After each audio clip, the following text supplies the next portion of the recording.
অপারেশনের শেষে আপনি 2 সপ্তাহ কিন্তু কারোর সঙ্গে কথা বলতে পারবেন না, ভাবের আদান প্রদান করবেন লিখিত ভার্সনে, রিটেন ভার্সনে। কেন?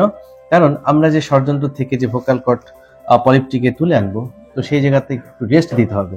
এই রেস্টের মধ্যেই আপনার যে ভোকাল কর্ডটি একদম স্বাভাবিক অবস্থায় চলে আসবে।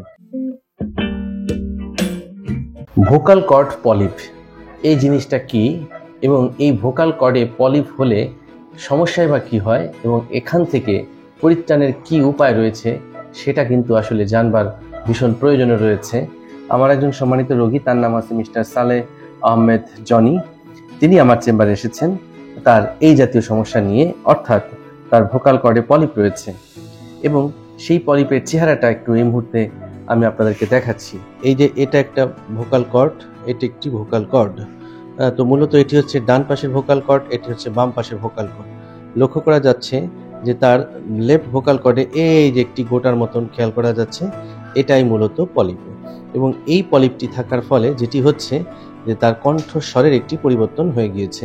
আপনার কি কি কষ্ট হচ্ছিল? এই যে কথা বলতে পারতেছিলাম না, তারপরে হচ্ছে যে কথা বলতে গেলে আটকে যেত, একটানা কিছুক্ষণ বেশিক্ষণ কথা বলা যেত না, যার ফলে বিভিন্ন প্রবলেমের শিকার হতাম। এই আর কি।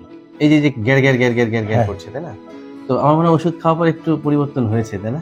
ওষুধ আসলে বিগত 7-8 মাস যাবত অনেক ওষুধ খেয়েছি, কোনো এখানে কাজ হয়নি। আচ্ছা, তাহলে নিশ্চয়ই আপনারা খেয়াল করেছেন যে তার কণ্ঠের মধ্যে একটি গ্যার গ্যার গ্যার গ্যার শব্দ হচ্ছে। এই কারণটাই হইতেছে আসলে ভোকাল কর্ড পলিপের জন্য। তো আমরা সেই পলিপটি আজকে বের করে দিব, ঠিক আছে? এবং আমি আপনার যে কণ্ঠ বা ভয়েস, স্বর, এটার একটি রেকর্ড ধারণ করলাম। অবশ্যই আফটার সার্জারি আমরা মেলাবো যে অপারেশনের আগে যে গ্যার গ্যার শব্দ হতো, অপারেশনের পরে সেটি কত সুমিষ্ট এবং সুমধুর হয়, ঠিক আছে? তো আমরা মূলত এই অপারেশনটি এখন করতে যাচ্ছি। যে পদ্ধতিতে আমরা অপারেশন করব সেই অপারেশনটির নাম হচ্ছে এন্ডোস্কোপিক মাইক্রোল্যারিঞ্জিয়াল এক্সিশন। জেনারেল অ্যানেস্থেসিয়া দিয়ে হবে। আপনি কোনো কিছুই টের পাবেন না, কোনো ভয় নেই, কোনো ব্যথাও পাবেন না, কোনো কিছু বুঝতেও পারবেন না, ঠিক আছে? হ্যাঁ, এবং আমরা অপারেশনের পর বেশ কিছু নির্দেশনা দিব, তাকে কিছু ঔষধ দিব, এবং 2 সপ্তাহ আপনাকে কিন্তু ভয়েস রেস্ট দিব। অর্থাৎ অপারেশনের শেষে আপনি 2 সপ্তাহ কিন্তু কারোর সঙ্গে কথা বলতে পারবেন না, ভাবের আদান প্রদান করবেন লিখিত ভার্সনে, রিটেন ভার্সনে। কেন? কারণ আমরা যে ষড়যন্ত্র থেকে যে ভোকাল কর্ড পলিপটিকে তুলে আনবো, তো সেই জায়গাতে একটু রেস্ট দিতে হবে।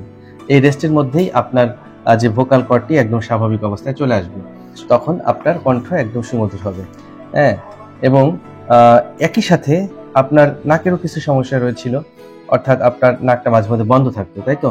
তো সেটার কারণ হিসেবে আমরা খেয়াল করেছি যে তার নাকের মধ্যে মাংস ফুলে আছে, যে কারণে এই অপারেশনটি করার পাশাপাশি আমরা তার এন্ডোস্কোপিক সেপ্টোপ্লাস্টি এবং টার্বিনোপ্লাস্টিও করব। অর্থাৎ নাকের হাড়টাও কিছুটা বাঁকা রয়েছে এবং মাংস কিছুটা ফুলে আছে।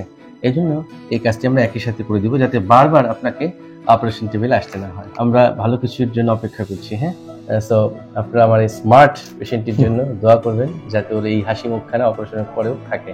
ঠিক আছে brother? Hope for the best.